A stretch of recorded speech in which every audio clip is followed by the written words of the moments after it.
नमस्कार, मैं सुभाष शर्मा, आपका अपना वीडियो ब्लॉगर, एक बार फिर उत्तराखंड के लिए बहुत महत्वपूर्ण मुद्दे पर आज एक चर्चा लेकर आपके सामने उपस्थित हुआ हूं। आज का विषय है, क्या हमारे मुख्यमंत्री तीरथ सिंह रावत भी प्रधानमंत्री नरेंद्र मोदी की नजरों से गिर चुके हैं? जी, ये बड़ा बड़ा महत्वपूर्ण सवाल है और आज इसी विषय पर अगले 5-7 मिनट हम चर्चा करेंगे। सभी जानते हैं किन परिस्थितियों में अचानक त्रिवेंद्र सिंह रावत को सदन के बीच में से, बजट के बीच में से, गैर साइड से उनको एक किस्म से वहां से उठा करके उनका इस्तीफा लिया गया, सब जानते हैं। और उसके बाद जिन परिस्थितियों में तीरथ सिंह रावत मुख्यमंत्री बने, वो परिस्थितियां भी आपके सामने छुपी हुई नहीं है। यानी उस वक्त ये माना गया कि बस त्रिवेंद्र नहीं चाहिए, उसके अलावा कोई भी आ जाए, और यही किया हाईकमान ने। तो बगैर सोचे समझे, बगैर अनुभव, बगैर कार्य क्षमता, इसका आकलन किए बगैर ये मान लिया गया कि बस अब यही ठीक है, तीरथ ही ठीक है, और तीरथ सिंह रावत को मुख्यमंत्री बना दिया गया। बन गए, हमने उनके गुण दोष के आधार पर अभी तक हम उनकी चर्चा कर ही रहे हैं।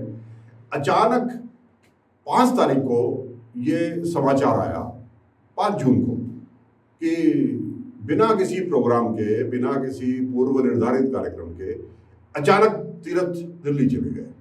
देखिए, मुख्यमंत्री जब भी ऐसे अचानक जाते हैं ना, तो वो हमको तो और आपको तो अचानक लगता है, लेकिन अचानक होता नहीं है। ये हाईकमान के मन में कुछ बातें होती है जो उसकी वजह से ही उनको बुलाया जाता है। तो अब कह देते हैं अचानक बुलाया, ये अचानक नहीं होता। ये सब चीजें अंदर से धीरे धीरे, जैसे जैसे त्रिवेंद्र को अचानक नहीं हटाया गया, हम तो बराबर लिख ही रहे थे कि त्रिवेंद्र अब बोझ हो गए हैं भारतीय जनता पार्टी पर। तो ऐसे ही कुछ ना कुछ यहाँ भी पकड़ा है। बहरहाल ये 5 तारीख को चले गए, ये समाचार आप देख रहे हैं कि अचानक दिल्ली बुलाए गए। और दिल्ली बुलाते ही सबसे पहले कौन मिलता है? अमित शाह, गृह मंत्री मिलते हैं। ये हमेशा ऐसे ही होता है। अमित शाह कोई भी हो, वो प्रधानमंत्री के एक किस्म से संदेश वाहक भी है, संदेश लाते भी है और संदेश देते भी है। यानी कोई संदेश प्रधानमंत्री की तरफ से था, अब वो संदेश कोई बहुत अच्छा तो नहीं रहा होगा। वो आगे अगले 2 दिन के जो उनके प्रवास के दौरान जो घटनाक्रम हुए, ये उससे पता लगता है। आज जब ये खबर आई है 7 तारीख को कि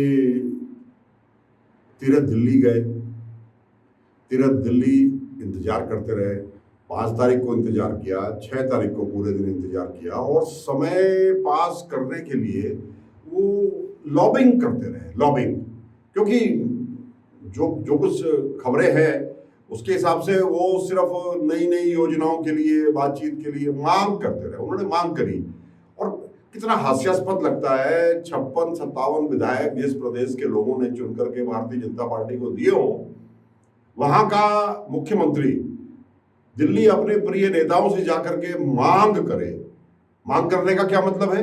आप क्या मनरेगा कर्मचारियों के अध्यक्ष हो कि आप मांग कर रहे हैं कि साहब भत्ता इतना दो, तनख्वाहें इतनी दो, हमारा रोजगार, हमारा जो दैनिक भत्ता है वो बढ़ाओ? आप मुख्यमंत्री हो, आप प्रदेश की जरूरतें वहां पेश करिए और बदले में उनसे लीजिए। अब आप कभी कहते हैं हमको साहब ये फला योजना में क्लियरेंस चाहिए, कभी आप पर्यावरण में कुछ ढील चाहते हैं, वो कहते हैं हाँ हाँ देखेंगे। मना कौन करता है? विचार करने के लिए, मांगों पर विचार करेंगे, ये तो सब कहते हैं। कभी आप कहते हैं हमको थोड़ा सा हॉस्पिटल्स और चाहिए, फिर आप समय पास करने के लिए। तीरथ सिंह रावत जी, आप दिल्ली में समय पास करते रहे क्योंकि प्रधानमंत्री जी ने आपको मिलने का समय नहीं दिया।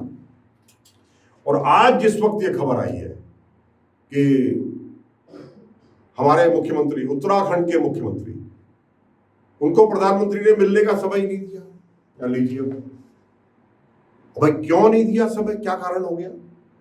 वो यहां इतने जरूरी काम छोड़ करके तो दिल्ली बैठे हुए हैं, आपसे मिलना चाहते हैं, और आप कहते हैं कि आपकी जो कोरोना नेगेटिव रिपोर्ट है, जो 1.25 महीने 1.5 महीने पहले आप कोरोना पॉजिटिव आप आए थे, उसकी नेगेटिव रिपोर्ट आपने लाया। कितना हास्यास्पद बचकाना बहाना बनाता है पीएमओ। अगर ये पीएमओ ने बनाया है ये बहाना तो, और ये अगर मुख्यमंत्री के जो पूरा एक उनका प्रतिनिधि मंडल था जो मिलने उनके साथ गया था उनका बनाया हुआ तो भी ये बहुत बचकाना है। मैं आपकी सबकी जानकारी के लिए बता दूं कि मुख्यमंत्री के लिए RT-PCR रिपोर्ट लेना आधे घंटे का काम है, 20 मिनट का, 20 मिनट का।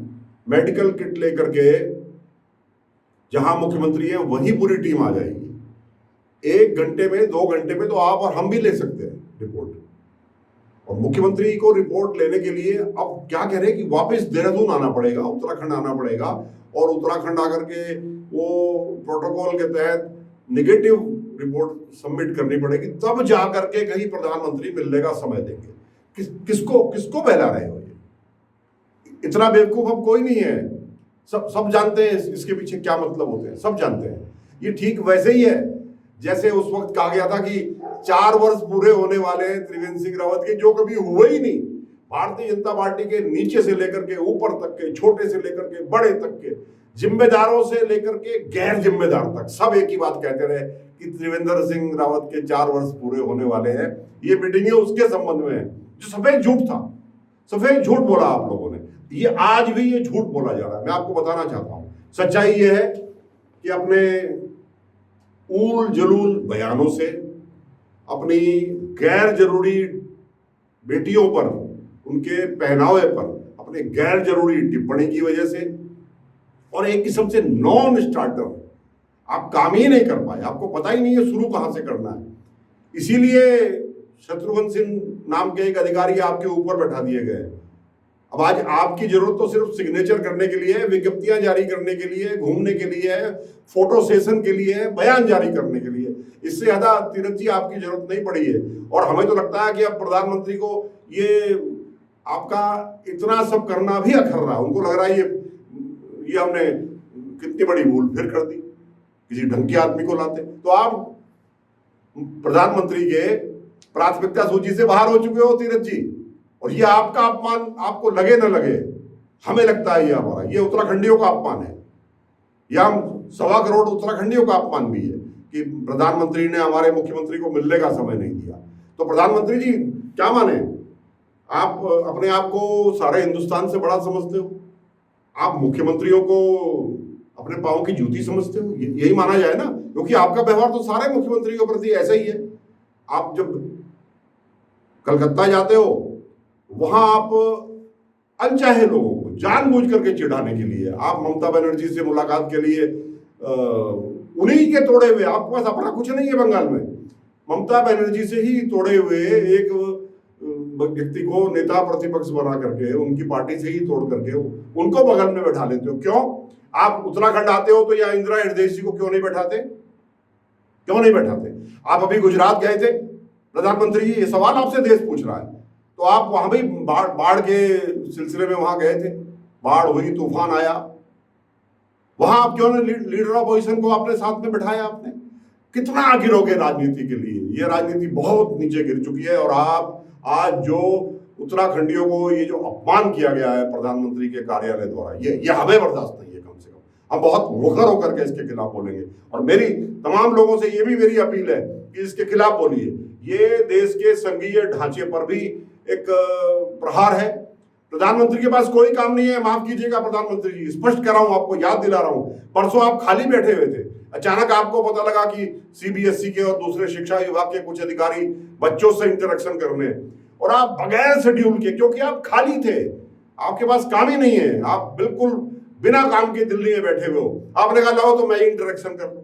आप इतने खाली बैठे हो कि आपको जैसे ही पता लगता है कि कुछ लाख बच्चे लाइव आ गए, तो मैं इन अधिकारियों को किनारे करके अब मैं ही डायरेक्ट बात कर लेता हूं, और आपके पास हमारे मुख्यमंत्री से बात करने का समय नहीं है।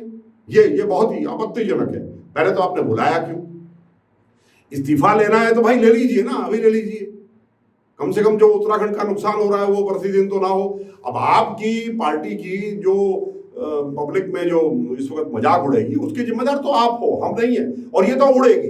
ये आज नहीं उड़ेगी, 15 दिन बाद उड़ेगी, 1 महीने बाद उड़ेगी, क्योंकि आपके पास है नहीं, अच्छे लोग नहीं है। और आज जो काम चला भी रहे ना इस प्रदेश का, माफ कीजिएगा भारतीय जनता पार्टी वालों, उनमें से संघ का, भारतीय जनता पार्टी का मूल रूप से एक भी आदमी नहीं है। आज प्रदेश का काम चलाने के लिए भी आपने कांग्रेस पार्टी से उधार ले रखे हैं लोग।